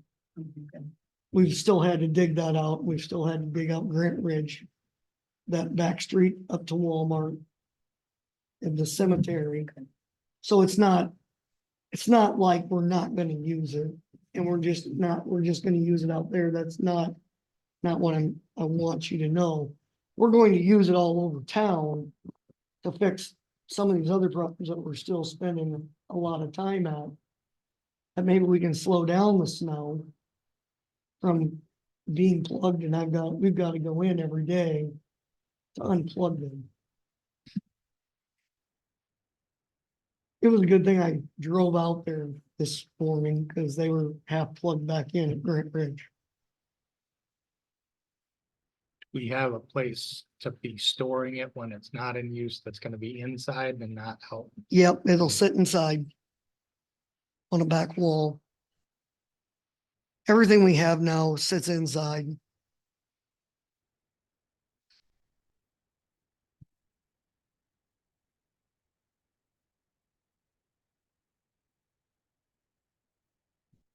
How much leeway do you have in securing the tractor as far as the number of days you have to rent it at $50 a day? So when I talked to Greg, he said I could have the tractor if we bought the snowblower. He would just send the tractor down with it. That's how we, $50 a day. yep. That's what he told me, and I talked to Monticello, and that's what they are. Monticello pays $50 a day, and then the $50 an hour. Yeah, The city of Monticello. but you can do it. They do it from December 1 through March. Yep, You can do it January through February if you wanted. or Yep. no. could. And so if you did it January to February and then, oh, you needed it in March, what would happen? Well, you may or may not get a tractor. But if they sell that tractor, he's got to replace it with something else. You know what I'm saying? I mean, If you have a contract. Yep. Gotcha. How big a tractor do we need for this? To be able 100 to to- 110.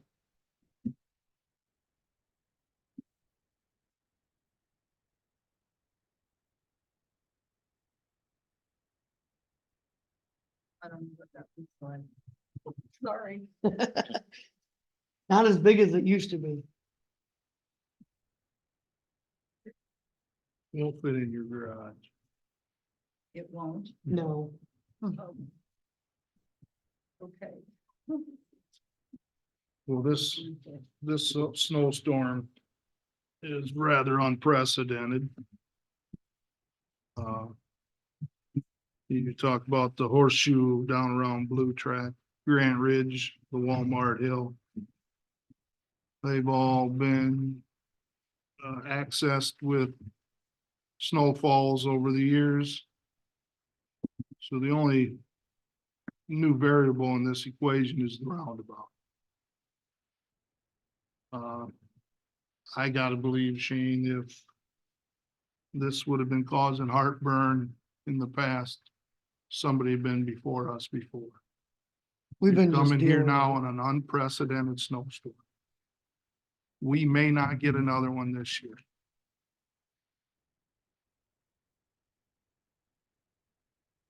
Monticello's piece of equipment that's similar to this, if I'm not mistaken, I believe is shared by the airport and the city of Monticello. One owns it, one gets to use it. That's a great benefit to the city of Monticello because they don't own the snow blower. You're talking here of us using one, and I don't doubt there are places that you will find to use this piece of equipment. What I do question if it's needed. Because you're talking an unprecedented. You know what? I sure as heck hope for all of us, we don't get hit with another one next week. But you haven't had to use it before. You've maintained those streets with the equipment, payloader, trucks, whatever.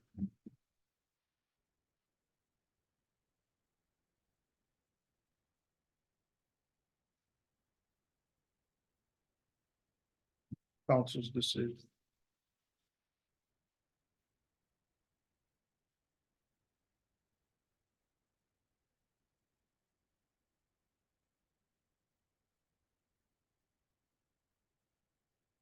I'll entertain a motion.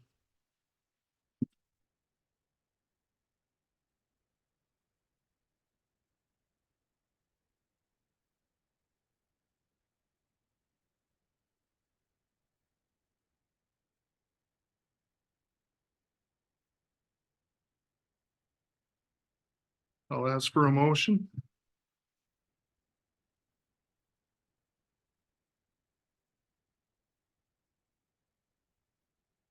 It appears to me the council is not looking to take possession of an 8-foot industrial snow blower at this time. 7.7, discussion and possible action, proposal to acquire 2023 Bobcat UV 34, Steve Ignish, Public Utilities Department.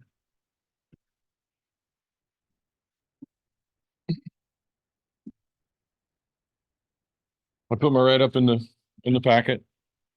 What questions do you have?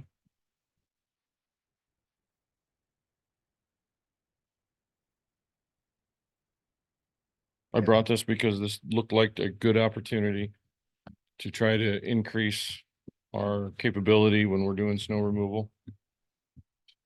Speed up the process versus Shane's tractor and his lawnmower that's going around and doing some of this stuff.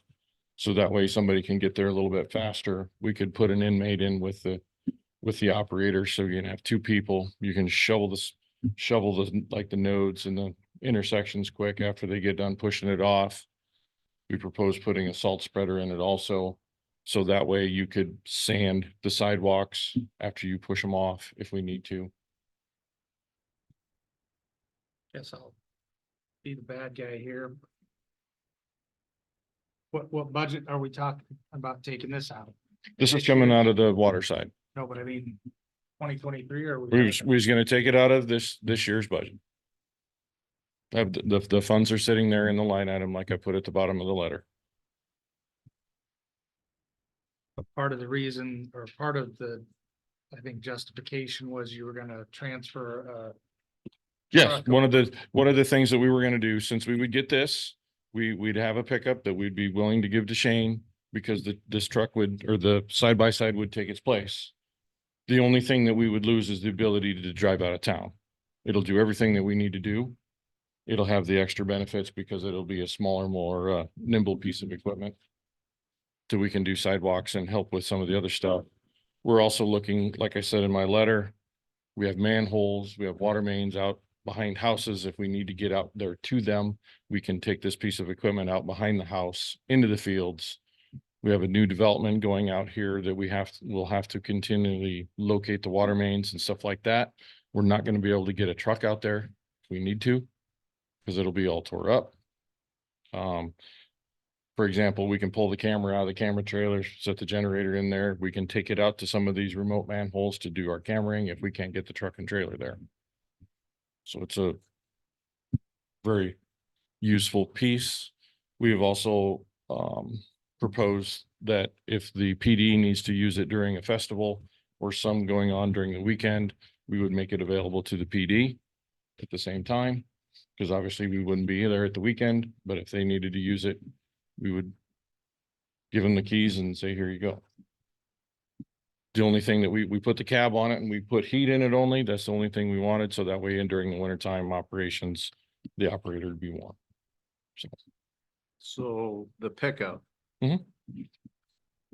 What's the pickup and how many miles you got on it, Steve?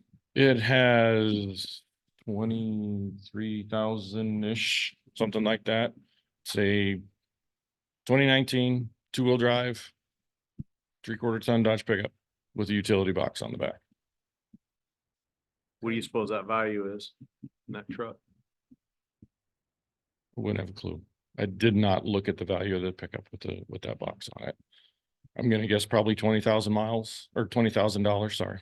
What's the condition of the truck like now? It's almost, New? yeah, it's Oh, the old silver, the silver one. the you silver grabbed? one. Yep. All we did was transfer pickup box that we still on 4-wheel drive and one had. Transferred that one to the 2-wheel drive, put a regular box on a 4-wheel drive. So nothing has changed except it becomes a little bit more user friendly because if you sit too high on four-wheel drive instead of two-wheel drive.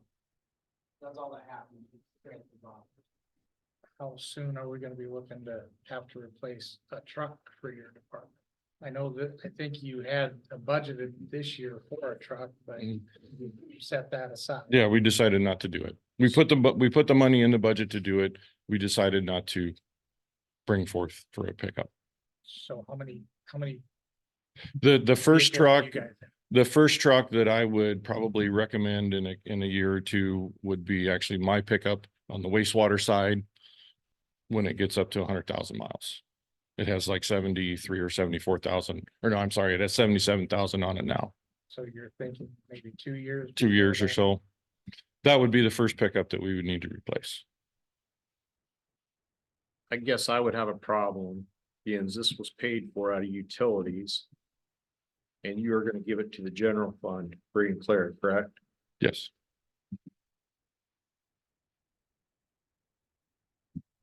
Has the city thought about selling the pickup? We hadn't discussed that part, no. I think there is a need at the streets department, to replace their, I think It's a F-150 yeah, that originally it came from the water department many years ago. yeah. That is in, And it the is, body's in pretty rough that shape. particular truck is in very bad shape. Is that something we would be talking about replacing in the next year or so, that out of their Shane, out of your department would be looking at a new truck? The truck that I drive needs to be replaced, so by then, whatever we have to do to swap the truck, so they can get, to get the SUV or the ATV, and then I'll just take the other one to Rollins. The one that's in really bad shape. Is there anything salvageable out of the one that you'd be taking around, anything with the engine that's any? I mean, we could even take it down to auction, but I don't know how much we're gonna do. We've done that before too, Todd, we've taken them to auction, and what they bring, they bring. But we've done a little full make to, stop some of the. To answer your question, no, I don't believe there's anything salvageable. It's on its last leg. Yes.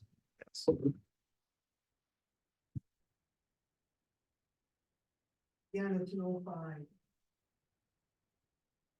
Is this salt spreader that you're talking about putting on this, that's something we can put on at any time, is that correct? Yes, we can.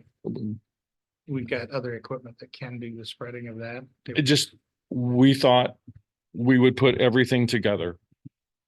So here's the package, put a plow on it, put the cab on the side by side, and then put the spreader in the back, and that's what it is. The only other thing that I would put on it when I got it, obviously, is some decals and a $100 light, a warning strobe light on the top. I assume the V plow blade on it is so that the snow can be. It'll be real similar to actually the plows that Shane has on his tonner, where it'll sit there and move and turn. This is every dealership that we talked to recommended that we go with the plow that we quoted. Instead of going with a cheaper plow, everybody recommended this one. So the John Deere lawn tractor that Shane uses, that it would save some hours on one of the lawnmowers in the wintertime. The cab it's pretty loud in there. You have to wear earplugs and earmuffs almost to drive the tractor as you do it. It has a lightweight blade on it that, you know, it's pretty rough. So, but we could be able to utilize this.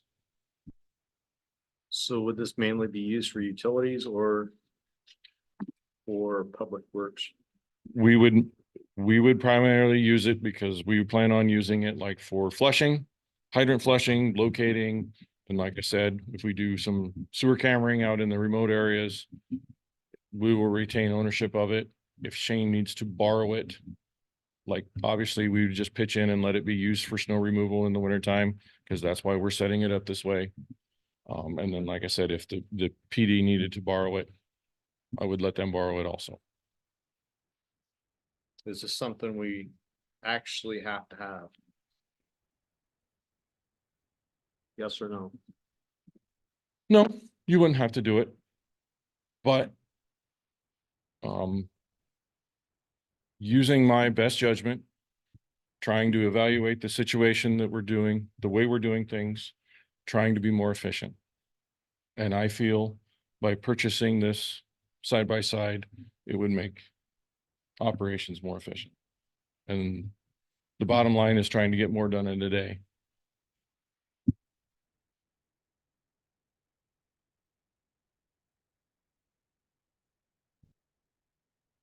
So like on the walking trail, are you using the lawnmower for that and the skid loader? Where we could use this to go out there unless it gets too deep. We could send this out there because it'll have a 35-mile-an-hour limiter in it. So that's all the faster it'll go. We can use it, and obviously it'll beat the skid loader out there, the lawnmower out there, hands down, be able to get out there, get the project done, and then get back and then move on to the next one. And keep the skid loaders focused in town. This year out to the roundabout, I had to go out with the snow blower and the skid loader to clear the walking trail because it was that deep. In places it was deeper. You have used it. In the beginning, yes. Until we got the second snow. That sidewalk out there 4 feet wide. No, it's 6. And it's just like the trail down here behind the fire station. It's the same width as that one. Do we do that trail down here? Yes, we do. When did we start? We do that That trail walking down trail. to, what's the street we go to? Lynn, just past Lynn, to the first person's house. Yeah. And nobody does it after that? No, then it's the counties. On a block of it. No, we do more than a block. Well, I'm just saying it's about a block from storage sheds to Glen Street. So we use it for one block. Block and a half, because you go past, you gotta go past Pascal's. Oh, that's right. Betty's, yep, got it. And I assume you have to do the roundabout, the highway, the sidewalk from Yes. the LCC to the school to the roundabout. But you're currently using the skid loader, snow blower? This is what we had to use this year, or so Okay. far this fall, we've had to use that. And that seems to be working fine. It's a little overkill. When we have a small smaller snow, it'll be a little overkill to take the snow blower out there where you would want to use the blade. But We already own the skid loader and the snow blower. correct. We paid for it. Yep. Yes, we do. Thank you.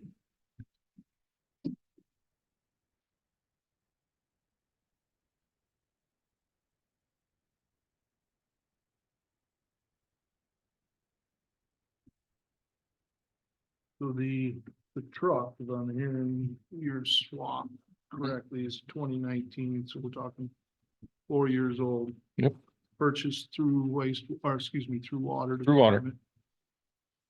With those proceeds funds that are earmarked that way. Mhm. 4 years ago, we purchased it. Now it's disappointing to hear that it's really not needed, that we give it to streets to use. The biggest problem with the truck is the fact that it's only 2-wheel drive. If it was a 4-wheel drive truck, I understand that. The water department purchased the 2-wheel drive pickup. Yep. At that time. at that time they did, yes. When you talk about remote areas for cammering, that is the word, to run the camera. Mhm. How often do you find yourselves in those situations? We need to do some more cammering out in those situations right now. My goal, We've done that. I don't know. I cannot answer that question.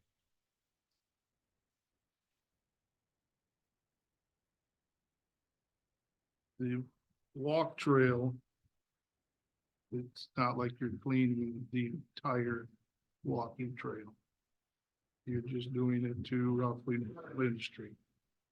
This one down here, yes. And whatever it would be. Yep. And then we go from from the middle school all the way out to the roundabout, since that is the city's, Does the school take care of their? from the north side of the school, North side. or their north driveway, out to the roundabout. There's also the stretch down here by the LCC that was done around the corner to the 5-way. The sidewalk over by the pool is another one that we have to take care of, that the skid loaders don't fit on very well. Don't we have a tractor with a blower on? No, we do not. No, We just, Shane has the lawnmower with the push blade on it. this is a $37,000 piece. of equipment. That's what. Or it says.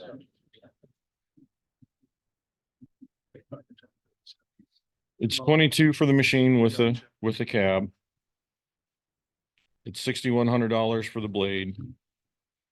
And then it's $4,800 for the 6 cubic foot sander. My bad, I looked all the way at the bottom line where it's at 37, the total cost, which is 33,000. Does the fire department have a UTV? Yes, they do. How old's that unit? Do you may know? I don't think it, if it was purchased new, I don't think it's all that old. Yeah. Well, again, this is a council decision to make. I would like to.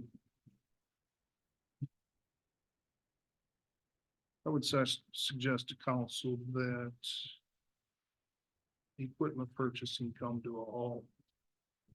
There's time for needs and a time for wants. I feel this falls under a want. Any other council discussion? During public comment.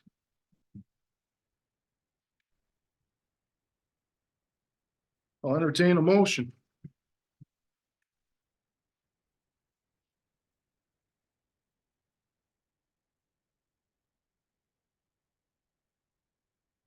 I'll ask for a motion. It appears council is not looking to move forward with the purchase of this piece of equipment.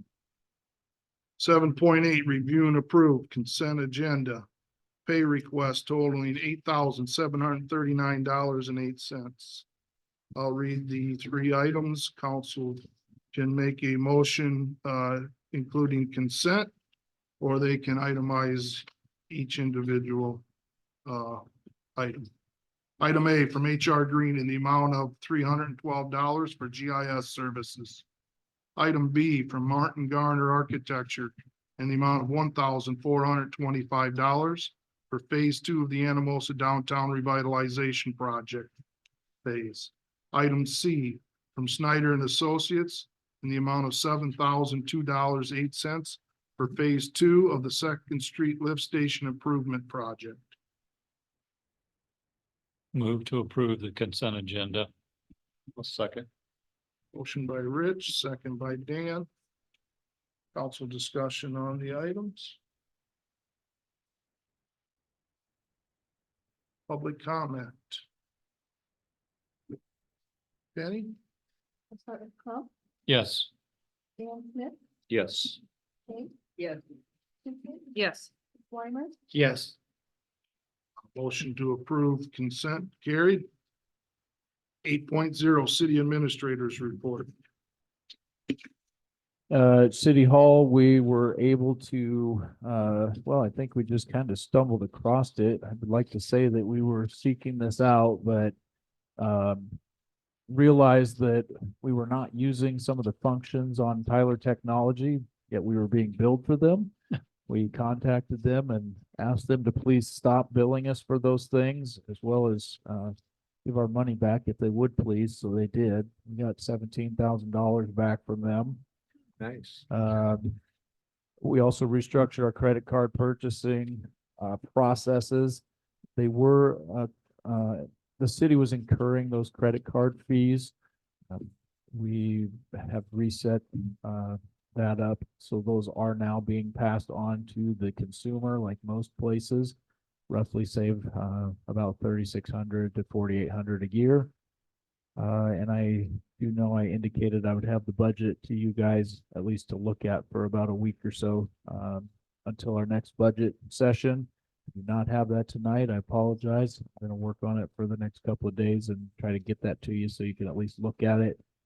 That budget session is going to be scheduled for January 29th. We have a week from tonight. Yep. 2 of them back to back. Let's get it done. The first one. That's it. Yes. Here. Yes. That's our first one. That is our first one. I need to talk with Aaron and make sure this is available, since it is a special session. If not, I will let everybody know, but we'll be at 6 p.m. We may or may not have it here, but okay. That's all I have. We'll have our regular meeting then the following week, Yes, essentially, yep, Tuesday, or excuse me, second Monday of the month. yes. I guess. Sorry, There's an extra Monday in January. sorry. I don't do math. That's what Rich does. The way that this particular year, the new process for the state budgeting stuff put us in a little bit of a bind, so we had to throw in a couple of special sessions in order to meet their deadlines. Ideally, we would have done it in their beginning of a regular council meeting, but I'm sure you and Penny will take care of all the proper notification on those sessions. I sure hope she will. I'd go out, sir. Any other questions for Jeremiah? Anything else? That's it. Trying to cut you Nope, short. that was it. Thanks for that report. 9.0 Mayor and Council report. 9.1 Mayor's report. I attended the chamber dinner last week. It was a very enjoyable, well-attended event. Thanks for you and your team of putting that on and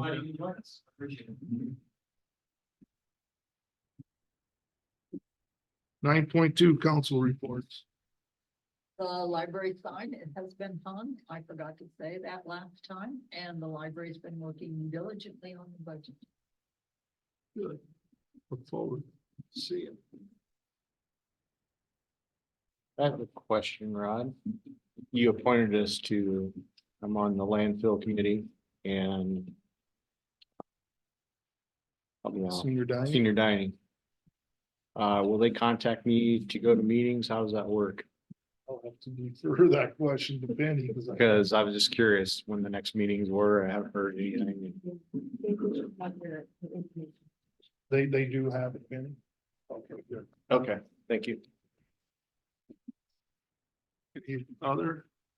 Anyone else in the council? 10.0 public comment for items not on the agenda.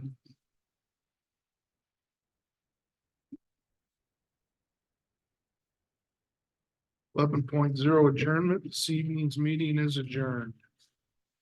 Thanks everyone for hanging in there.